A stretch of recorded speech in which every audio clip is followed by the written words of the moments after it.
ये बताओ, क्रोमेटोग्राफी पढ़ाने की बात नहीं है, मेन जो क्रोमेटोग्राफी तुम लोग को 3 लेक्चर कराए हैं,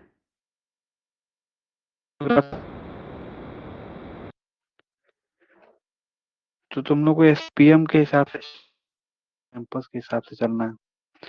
तुम्हारे यहाँ बड़ा अजीब, उल्टा अजीब पढ़ाते हैं, एक के दिन में 3-3 चैप्टर। हमारे यहाँ पढ़ाया जाता है तो हम लोगों में हर चैप्टर, चारों पांचों चैप्टर थोड़ा थोड़ा पढ़ाया जाता है, और जो पढ़ाया जाता है उसी में से पेपर बनता है, और वही पेपर तुम लोग को भी दिया जाता है, मेन कैंपस का ही।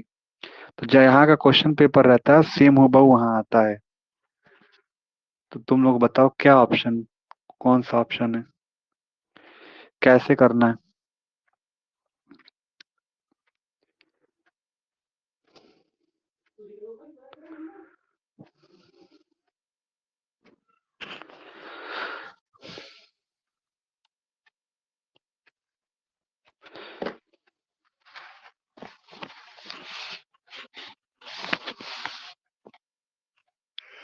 तुम लोगों में क्या क्या पढ़ा देते हैं भाई, हम लोगों में ये सब पढ़ा ही नहीं गया।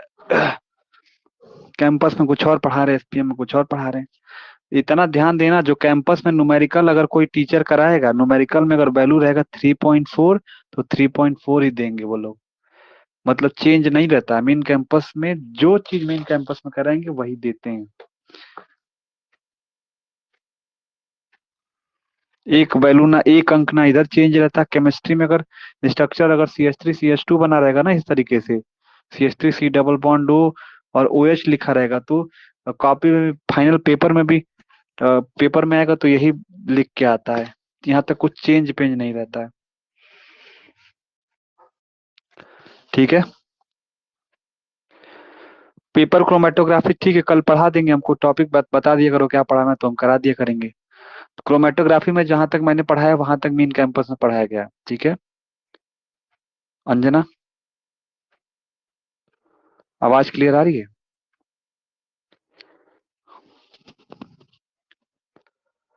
Type in chat box. तो इनऑर्गेनिक का लेक्चर सीरीज हम लोगों ने बीबीटी तक हम लोगों ने खत्म किया था, ठीक है। बीबीटी तक हम लोगों ने स्टॉप किया था, उस चैप्टर का लगभग लगभग 90% सिलेबस मेन कैंपस में कवर हो गया है। तो मैं उस चैप्टर को कवर करा दे रहा हूँ, क्या क्या एग्जाम्पल कराया गया सारा चीज में अप टू डेट। तो हम लोगों ने इनर्ट एंड लेबाइल कॉम्प्लेक्स का कहीं ना कहीं हम लोगों ने बीबीटी थ्योरी तक बात कर ली थी। देखो, इनऑर्गेनिक का पेपर बनेगा तो हमेशा देखना ट्विस्ट करके बनेगा, तो वहां एसपीएम वाले धाराशायी हो जाते हैं इनऑर्गेनिक पेपर में, एकदम से neat and clean and bold हो जाता है। क्योंकि इनऑर्गेनिक के टीचर सारे आईआईटीएंस वाले हैं, तो उनके नोट से मैं तुम लोग को एकदम प्रॉपर समझा देता हूँ कि बीबीटी थ्योरी में कैसे इनर्ट हुआ, कैसे लेबाइल हो गया। और जो कॉन्सेप्चुअल वो क्वेश्चन बनाते हैं, पेपर तुम लोगों ने देखा होगा, समझ रहे हो ना। तो हम लोगों ने बीबीटी थ्योरी तक हम लोगों ने कवर किया था। क्या हम आगे बढ़े? क्रोमेटोग्राफी तुम लोग को पेपर था तो कल समझ लेंगे। आप मुझे को टॉपिक बता दिया करो एक दिन पहले, ताकि तुम लोग को उसके लिए, मेरे हमको क्या पढ़ना, तुम लोग को पढ़ाने से पहले एक बार मुझे देखना पड़ता है ना कि भाई किस तरीके से समझाएंगे, ताकि तुम्हें आसानी से ये चीजें समझ में आ जाए और तुम्हारे लिए नोट्स प्रॉपर बना दे। हालांकि बाकी टॉपिक के लिए तुम लोग का नोट्स तो मेन कैंपस का, जैसे carbon carbon hetero anti Markovnikov मार्कोनिक मैंने पढ़ा दिया है ऑर्गेनिक के लेक्चर सीरीज में। तुम लोगों में शायद एसपीएम में भी यही चल रहा है। तो एक बार तुम लोग मार्कोनिक एंटी मार्कोनिक मैंने बाकी काफी एकदम बढ़िया से एक्सप्लेन किया कि मार्कोनिक क्यों बोलते हैं, एंटी मार्कोनिक क्यों बोलते हैं, और उसकी स्टीरियो केमिस्ट्री कैसे डिस्कस किया जाता है। तो एक भी चीज जितना बचा पिछला वाला तुम लोग स्किप मत करना, सारे करते जाना।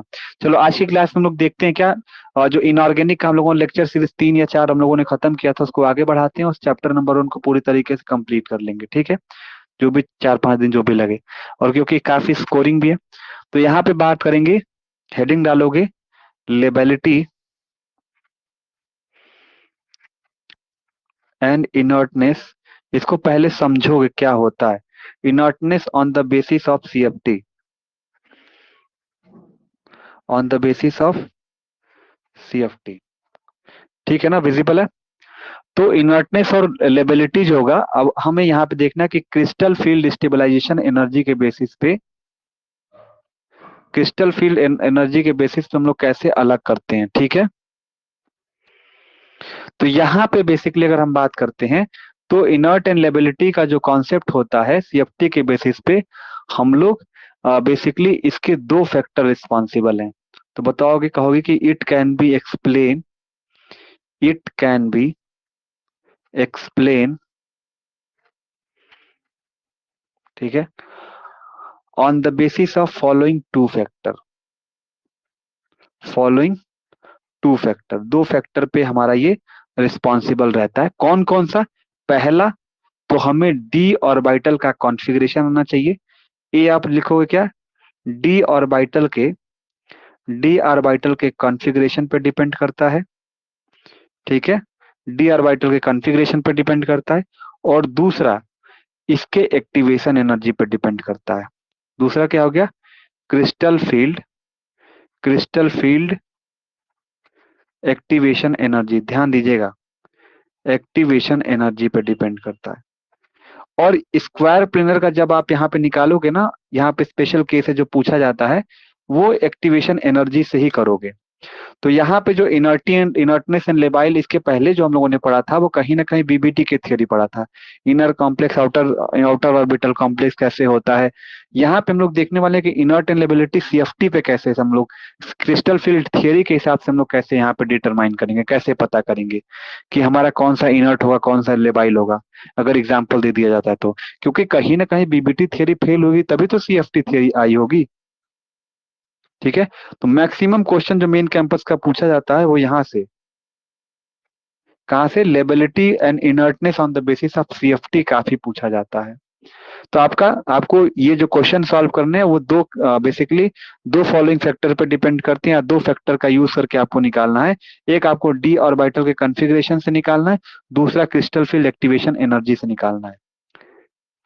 यहाँ तक कोई दिक्कत, कोई परेशानी? अब यहाँ पे ए डालोगे हेडिंग, डी ऑर्बिटल कॉन्फ़िगरेशन।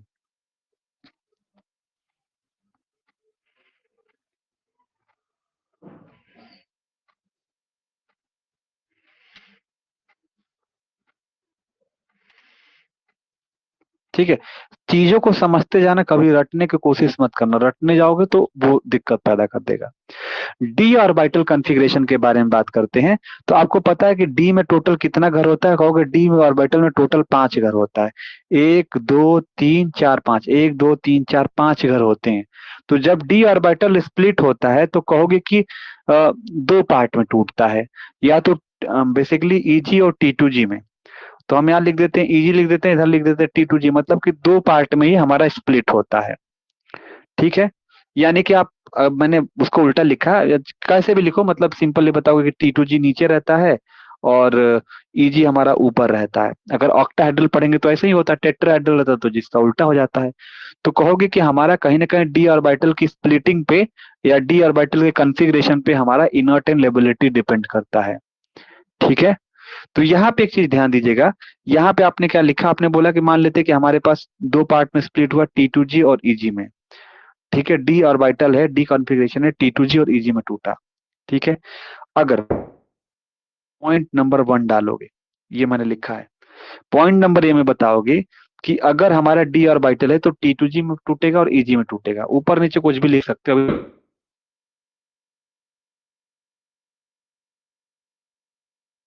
क्या है? फील्ड है, ध्यान दीजिएगा, ये आवाजों को सुनिएगा। टी2जी अगर हाफ फील्ड है, ठीक है, टी2जी अगर हाफ फील्ड है या मोर देन हाफ फील्ड है, ध्यान दीजिए, हाफ फील्ड या मोर देन हाफ फील्ड है, मैंने क्या बोला? टी2जी अगर आधा भरा हुआ है या आधे से, मतलब हाफ फील्ड है या मोर देन हाफ फील्ड है, और ईजी में खाली है, क्या है? ईजी में कुछ भी नहीं जा रहा है, एम्प्टी है। ध्यान दीजिएगा, डी ऑर्बिटल, ये पहला कॉन्सेप्ट हम आपको बताने की कोशिश कर रहे हैं। आवाज ब्रेक हो रही ज्यादा?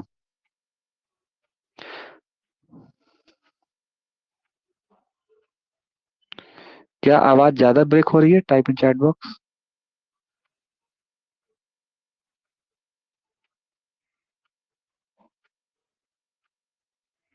अब ठीक है। मैंने क्या बताया, पहला कॉन्सेप्ट डी ऑर्बिटल का हम सीएफटी में बता रहे हैं कि डी ऑर्बिटल दो पार्ट में टूटता है, ईजी में और टी2जी में। ईजी में और टी2जी में, ठीक है पूजा, ईजी और टी2जी में टूटता है। तो ईजी और टी2जी में जब टूटेगा तो पहला कॉन्सेप्ट ये समझो कि अगर हम T2G में आधा भरा हो या आधे से ज्यादा भरा हो, मतलब हाफ फील्ड हो या मोर देन हाफ फील्ड हो, और EG क्या हो, खाली हो, अगर आपको देखने के लिए मिलता है, तो जो कॉम्प्लेक्स रहेगा वो हमेशा इनर्ट रहेगा। क्या रहेगा? कॉम्प्लेक्स जो रहेगा हमेशा क्या रहेगा, याद रख लेना, कॉम्प्लेक्स आर ऑलवेज इनर्ट। क्या रहेगा? Are always inert. ठीक है। पहला आपने कॉन्सेप्ट क्या पढ़ा कि अगर डी ब्लॉक एलिमेंट ले रहे हैं, डी ऑर्बिटल ले रहे हैं, और डी ऑर्बिटल का जो भी कॉम्प्लेक्स आपको निकालने के लिए दिया जाता है, अगर वो हाफ फील्ड रहता है और या मोर देन हाफ फील्ड रहता है, और EG वाला ऑर्बिटल अगर उसका खाली रहता है, तो कॉम्प्लेक्स क्या रहेगा, हमेशा क्या रहेगा, इनर्ट रहेगा। ठीक है। दूसरा आपका कॉन्सेप्ट आपको दिमाग में क्या बैठाना है कि if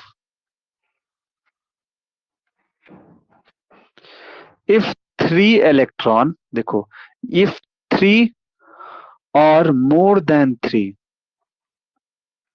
if 3 or more than 3, 3 or more than 3 electron, if 3 or more than 3 electron present in T2G orbital, किसमें? Present in T2G orbital. ठीक है, orbital, then the complex is inert.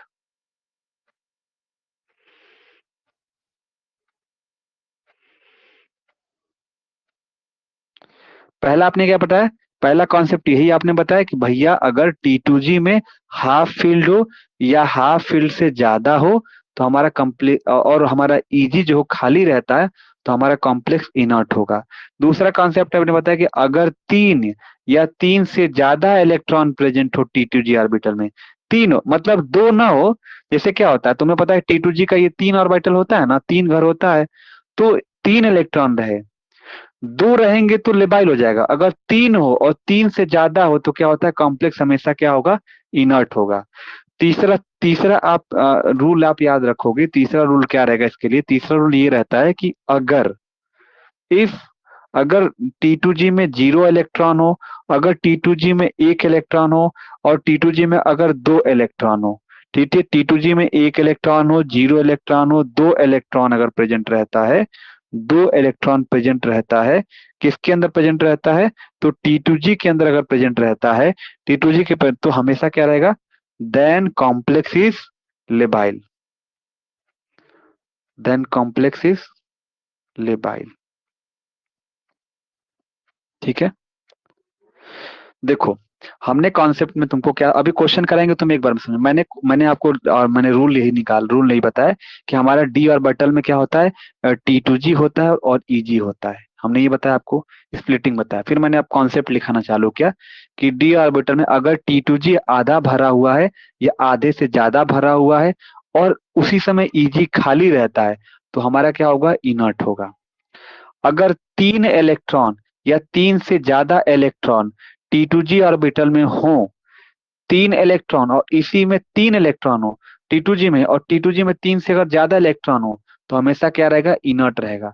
लेकिन अगर हमारे पास T2G में 0 इलेक्ट्रॉन हो, 1 इलेक्ट्रॉन हो और 2 इलेक्ट्रॉन हो, भाई मैंने तो पढ़ा था, 3 तो पढ़ा था कि अगर 3 रहेगा, 3 से ज्यादा रहेगा तो इनर्ट होता है।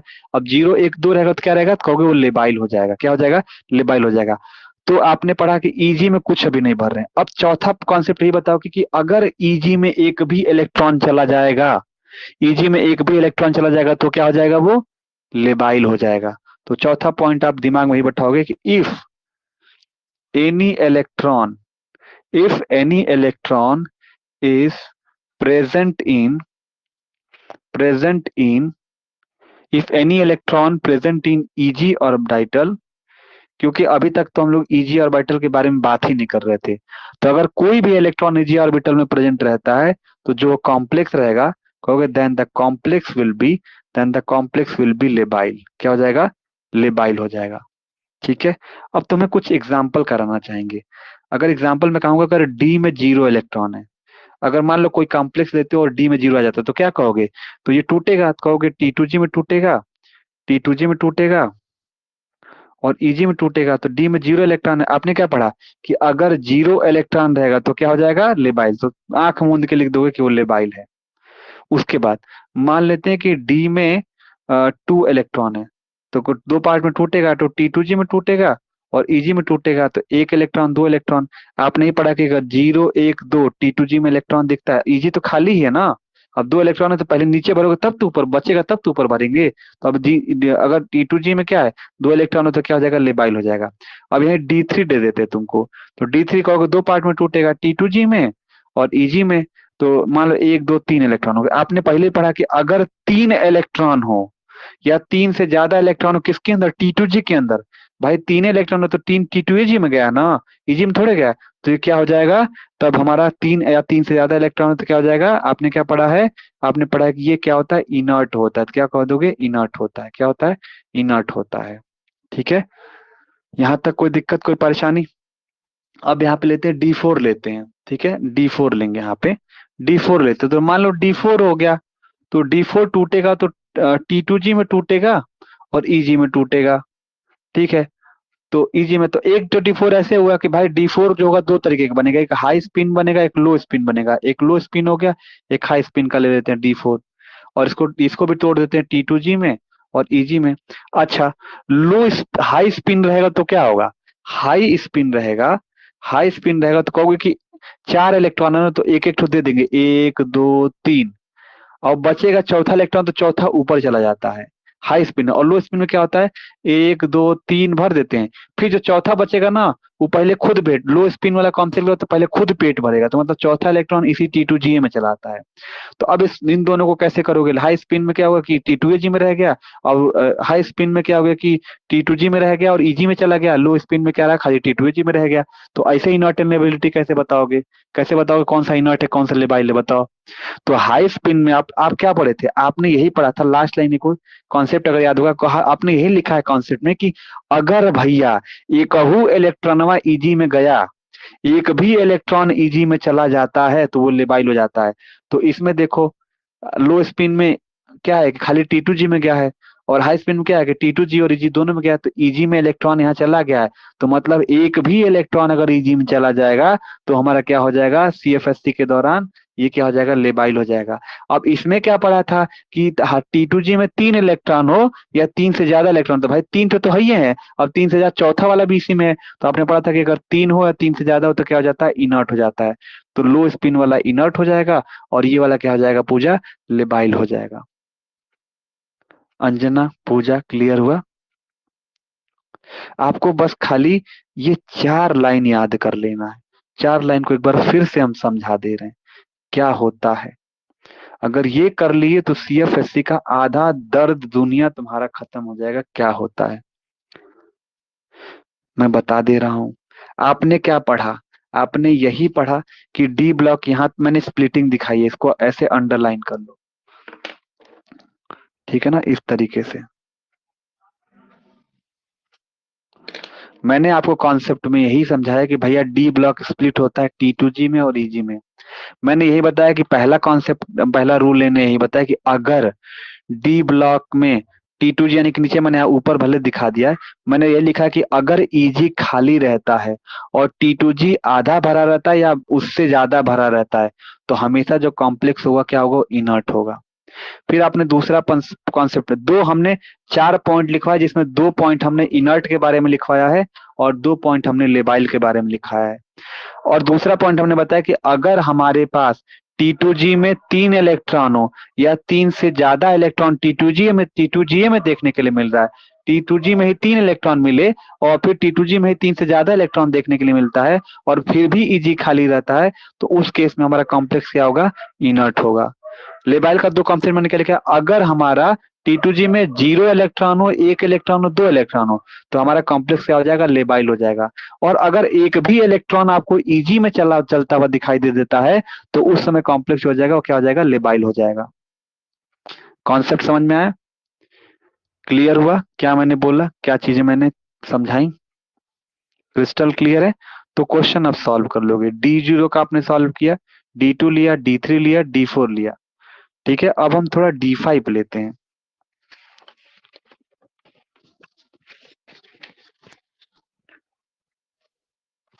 तो हम लोग को हम जानबूझ के D4 D5 कराते हैं, ताकि कॉम्प्लेक्स मिलेगा तो तुम लोग तो निकाल ही लोगे D4 एक D3 है। अब हम D5 लेते हैं, तो D5 का दो बनेगा, एक कहोगे एक लो स्पिन का बनेगा, एक हाई स्पिन का बनेगा। ठीक है, एक लो स्पिन का बनेगा और एक हाई स्पिन का बनेगा। ठीक है, तो अगर हमारे पास हाई स्पिन रहेगा, लो स्पिन रहेगा, तो ये भी टूटेगा ना T2G में और EG में। ये भी होगा T2G में और EG में। अच्छा ठीक है, अगर हाई स्पिन रहता है, हाई स्पिन लेते हैं, तो हाई स्पिन में क्या रहेगा कि 5 इलेक्ट्रॉन है, तो कहो कैसे भरोगे, तो 1 electron, 2 electron, 3 electron. High spin में है तो सबको बांटते हैं, हाई स्पिन में लड्डू सबको देते हैं, तो 1 electron, 2 electron, 3 electron, 4 electron, 5 electron. लो स्पिन में क्या होते हैं, 5 इलेक्ट्रॉन आएगा तो पांच पहले अपने खाएगा, 1 इलेक्ट्रॉन, 2 इलेक्ट्रॉन, 3 इलेक्ट्रॉन, 4 हो गया, 5 हो गया। तो ये T2G खुद खाया, EG को नहीं दिया लो स्पिन में। लेकिन हाई स्पिन में क्या होता है, T2G भी खाता है और कहता है कि EG तुम भी खाओ, बराबर बराबर मिलके हम दोनों भाई भाई। तो अब इसमें इनर्ट एंड लेबिलिटी कैसे पता करेंगे, तो आपने बताया है, अगर इसको देखोगे तो आपने यही बताया है कि भैया ये इनर्ट एंड लेबाइल है, कैसे मालूम चलेगा। तो आपने यही एक कॉन्सेप्ट आखिरी लाइन में पढ़ा है कि इन दोनों में देखोगे EG में इलेक्ट्रॉन किस में दिख रहा है, तो कहोगे इसके अंदर दिख रहा है। तो अगर EG में एक भी इलेक्ट्रॉन चला जाता है, EG में हम नीचे देखेंगे ही नहीं कुछ, पहले EG देखा जाएगा दोनों का। एक में EG में इलेक्ट्रॉन नहीं, एक में EG में इलेक्ट्रॉन है, और देख लेंगे कि अगर EG में एक भी इलेक्ट्रॉन है, तो आंख मूंद के कह दोगे कि वो हमारा क्या है, लेबाइल कॉम्प्लेक्स है। क्या है, लेबाइल कॉम्प्लेक्स है, आंख मूंद करके। और इसमें आपने क्या पढ़ा था कि EG में इलेक्ट्रॉन नहीं है, तो आपने पढ़ा था कि अगर 3 हो, अगर 3 से ज्यादा इलेक्ट्रॉन T2G में देखने के लिए मिलता है, तो आंख बंद करके कहना कि वो क्या है, इनर्ट है। हो जाएगा, all of you type in chat box कर लोगे। चलो अब करते हैं D6 का। तो D6 का भी आपका दो बनेगा, एक लो स्पिन बनेगा और एक आपका हाई स्पिन बनेगा। ठीक है, तो लो स्पिन में आप ऐसे दिखा दो, ये T2G हो गया नीचे, ऊपर की तरफ क्या हो गया, EG हो गया। हाई स्पिन में क्या बन गया, ये T2G हो गया और ये क्या हो गया, EG हो गया। ठीक है, डी में 6 है, अगर हाई स्पिन है, तो हाई स्पिन मतलब क्या हुआ कि आपको पता है कि एक एक इलेक्ट्रॉन सब में जाएगा, 1 electron, 2 electron, 3 electron, 4 electron, 5 electron, छठवां फिर T2G में आ गया। इसमें भरोगे तो क्या हुआ, 1 इलेक्ट्रॉन, 2 इलेक्ट्रॉन, 3 इलेक्ट्रॉन, पहले खुद पेट भरेगा, 4 इलेक्ट्रॉन, 5 इलेक्ट्रॉन, 6 इलेक्ट्रॉन। अब आपने पढ़ा दोनों में देखोगे, इसके अंदर EG में इसमें इलेक्ट्रॉन है, इसमें इलेक्ट्रॉन है, तो मैंने क्या पता है कि अगर EG में एक भी इलेक्ट्रॉन चला जाता है, अगर EG में एक भी इलेक्ट्रॉन चला जाता है, तो वो क्या हो जाएगा, लेबाइल हो जाएगा। अगर हमारा अगर हमारा EG में इलेक्ट्रॉन नहीं जाता है, तब तो हम इनर्ट पता करते हैं, लेकिन यहाँ पे EG में इलेक्ट्रॉन चला गया तो लेबाइल हो जाएगा। अब इसके अंदर देखो, इसमें आपने पढ़ोगे कि EG में इलेक्ट्रॉन नहीं, अब यहाँ देखो कौन सा लग रहा है, पहला वाला लग रहा है, दूसरा वाला लग रहा है, क्योंकि दूसरा वाला लग रहा है। आपने ही पढ़ा कि अगर 3 हो T2G में इलेक्ट्रॉन या 3 से ज्यादा इलेक्ट्रॉन हो, तो हमारा क्या होता है, इनर्ट होता है। कर लोगे, बाकी का मैं होमवर्क देता हूँ, D7, D8, D9, D10 का आप लोग करके लेके आइएगा। ठीक है, तो यहाँ से आप लोग लीव कर सकते हो। ठीक है, ओके। लेकिन हम चेक करेंगे पूजा, श्रुति, अंजना, सबका। मैंने एकदम बढ़िया से तुम लोगों को समझाने की कोशिश करते हैं, ताकि एक बार में दिमाग में घुस जाए। ठीक है, कोई वो नहीं है, रॉकेट साइंस नहीं है, जो चीजें तुम्हें मैं समझा रहा हूँ मेन कैंपस के टीचर पढ़ाते हैं, राकेश सर का एकदम जैसे मैंने पढ़ा एकदम हुआ इसी स्टाइल में पढ़ाते हैं। और मेन कैंपस में थोड़ा पढ़ाया जाता है, ताकि बच्चों को वो चीज समझ में आ जाए और उसी का पेपर ले ले, तुम्हारे लोग की तरह नहीं कि हमें बांच दी एकदम से कथा की तरह। इसी तरीके से मेन कैंपस में थोड़ा पढ़ाते हैं वो लोग, ताकि उसको MSc का पूरा नॉलेज हो जाए। तुम्हारे यहाँ MSc का नॉलेज नहीं दे रहे हैं, रटवा के वो बुलवा देंगे। अभी तो याद रहेगा, फिर MSc के बाद वो सब भूल जाएगा, तो फिर MSc करने का फायदा क्या है फिर तब किसी काम लायक नहीं ना बचे, कोई बच्चे ही ना बचे काम लायक। तब तो वो रटना सिखा रहे हैं ना फिर। हमारे यहाँ कॉन्सेप्ट को दिमाग में बैठाना।